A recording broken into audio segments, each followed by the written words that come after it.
Hello friends, welcome to one style cooking. நாம் இன்றைக்கி பார்க்க போகிற ரெசிபி என்னென்னு பார்த்தீங்கன்னா ரொம்பவே சூப்பரான கத்திரிக்காய் வச்சு ஒரு புளிக்குழம்பு தாங்க பார்க்க போகிறோம். வாங்க எப்படி செய்யலாங்கிறத பார்க்கலாம்.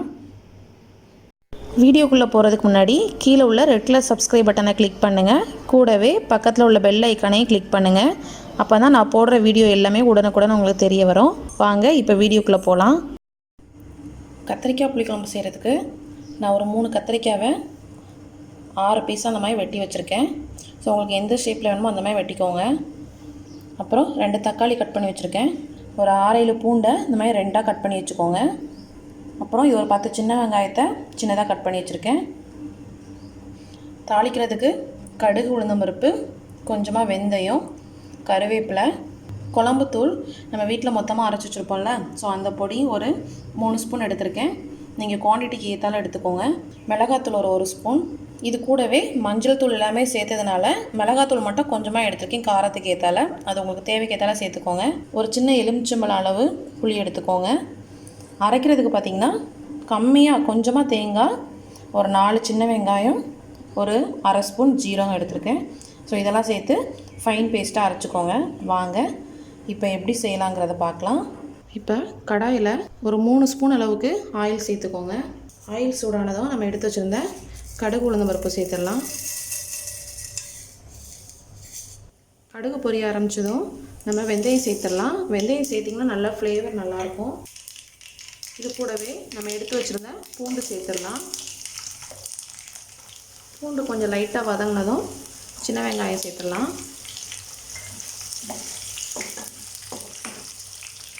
இதோட கருவேப்பிலை,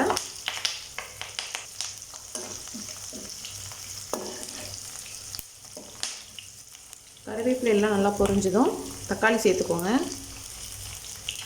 நான் 2 தக்காளி சேர்த்துருக்கேன். உங்களுக்கு புளியை கம்மி பண்ணணும்னு நினச்சிங்கன்னா தக்காளி கூட கொஞ்சம் சேர்த்துக்கோங்க.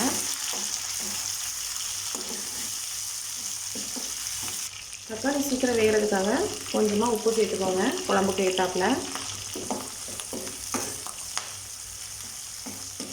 தக்காளி சேர்த்து நல்லா கிண்டி விட்டு மூடி போட்டு ஒரு 2 நிமிஷம் மூடி வச்சிடலாம். தக்காளி நல்லா வதங்கட்டும். இப்போ ஓப்பன் பண்ணி பார்க்கலாம்.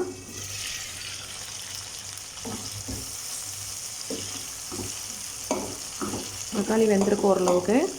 நல்லா மேஷ் பண்ணி விட்டுக்கோங்க. ரொம்ப மேஷ் பண்ணணும்னு அவசியம் இல்லை, ஓரளவுக்கு கொஞ்சம் லைட்டாக மேஷ் பண்ணி விட்டுக்கோங்க. ஸோ இந்தளவுக்கு லைட்டாக மேஷ் பண்ணி விட்டதும் நம்ம எடுத்து வச்சுருந்த கத்திரிக்காயை சேர்த்துடலாம். கத்திரிக்காயை வெட்டி தண்ணியில் போட்டு வைங்க, ஸோ எல்லாம் கருத்துடும். கத்திரிக்காய் சேர்த்து லைட்டாக கிளறி விட்டுருக்கோங்க.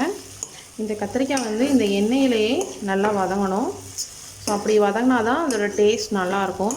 ஸோ எண்ணெயில் லைட்டாக வதக்கிக்கோங்க ஓரளவுக்கு. ஸோ இந்த கத்திரிக்காயை இப்போ ஒரு 3 நிமிஷம் நல்லா மூடி போட்டு வேக விட்டுடலாம். கத்திரிக்காய் வேகிறதுக்குள்ளே இதெல்லாம் சேர்த்து ஒரு பேஸ்ட்டாக அரைச்சிட்டு வந்துடலாம். பாருங்கள், இந்தளவுக்கு பேஸ்ட்டாக அரைச்சிட்டு வந்தாச்சு.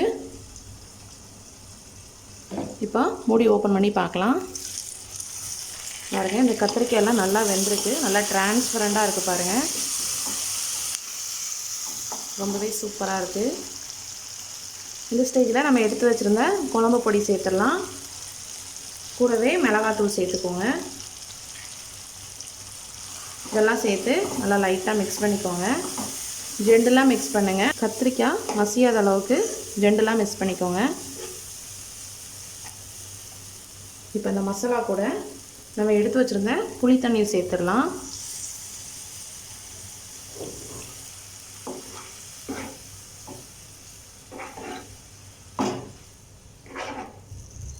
கூடவே உங்களுக்கு குழம்புக்கு எந்த அளவுக்கு தண்ணி வேணுமோ அந்த தண்ணி சேர்த்துக்கோங்க.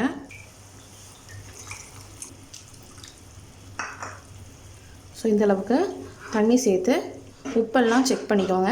குழம்புக்கு தேவையான உப்பை இப்போவே போட்டுடலாம். போட்டு நல்லா ஒரு 5 மினிட்ஸ் நல்லா கொதிக்க விடலாம். நான் கொஞ்சமாக உப்பு போட்டுக்கிறேன். தேங்காய் போடாமல் இந்த கத்திரிக்காய் புளிக்குழம்பு செய்யணும்னு நினச்சிங்கன்னா இந்த ஸ்டேஜில் கொஞ்சமாக ஜீரகத்தூள் மட்டும் போட்டு இது நல்லா குழம்பு கொதித்ததும் ஆஃப் பண்ணிடலாம். நான் தேங்காய் போட்டு செய்கிறதுனால இது ஒரு 5 மினிட்ஸ் நல்லா மூடி வைக்க போகிறேன். 5 மினிட்ஸ் கழித்து பார்க்கலாம். இப்போ 5 மினிட்ஸ் ஆகிடுச்சு. ஓப்பன் பண்ணி பார்க்கலாம். பாருங்கள், இந்த ரா ஃப்ளேவர் எதுவுமே இல்லாமல் அந்த குழம்போட ஃப்ளேவர் ரொம்ப நல்லாயிருக்கு. நல்லா கொதிச்சிருச்சு. இப்போ இதோட நம்ம அரைச்சி வச்சுருந்த அந்த தேங்காய் பேஸ்ட்டை சேர்த்துடலாம். பேஸ்ட்டு சேர்த்து ஒரு 2 நிமிஷம் கொதிக்க விடலாம். ஏன்னா நம்ம சின்ன வெங்காயம் ஜீரகம்லாம் போட்டிருக்கோம்ல, ஸோ அதோட ஃப்ளேவர்லாம் போகணும். ஸோ ஒரு 2 நிமிஷம் நல்லா இதை கொதிக்க விட்டுடலாம். இப்போ இதை ஒரு மூடி போட்டு ஒரு 2 நிமிஷம் நல்லா கொதிக்க விடலாம். ஹை ஃப்ளேமில் வச்சு நல்லா கொதிக்க விடுங்க. இப்போ 2 மினிட்ஸ் ஆகிடுச்சு. ஓப்பன் பண்ணி பார்க்கலாம். பாருங்கள், நம்மளோட குழம்பு கரெக்டான கன்சிஸ்டன்சி வந்துருச்சு. ரொம்பவே சூப்பராக இருக்குது. ஸோ இந்த ஸ்டேஜில் நம்ம அடுப்பை ஆஃப் பண்ணிடலாம். ரொம்பவே சூப்பரான டேஸ்ட்டான கத்திரிக்காய் புளிக்குழம்பு ரெடி ஆகிடுச்சு.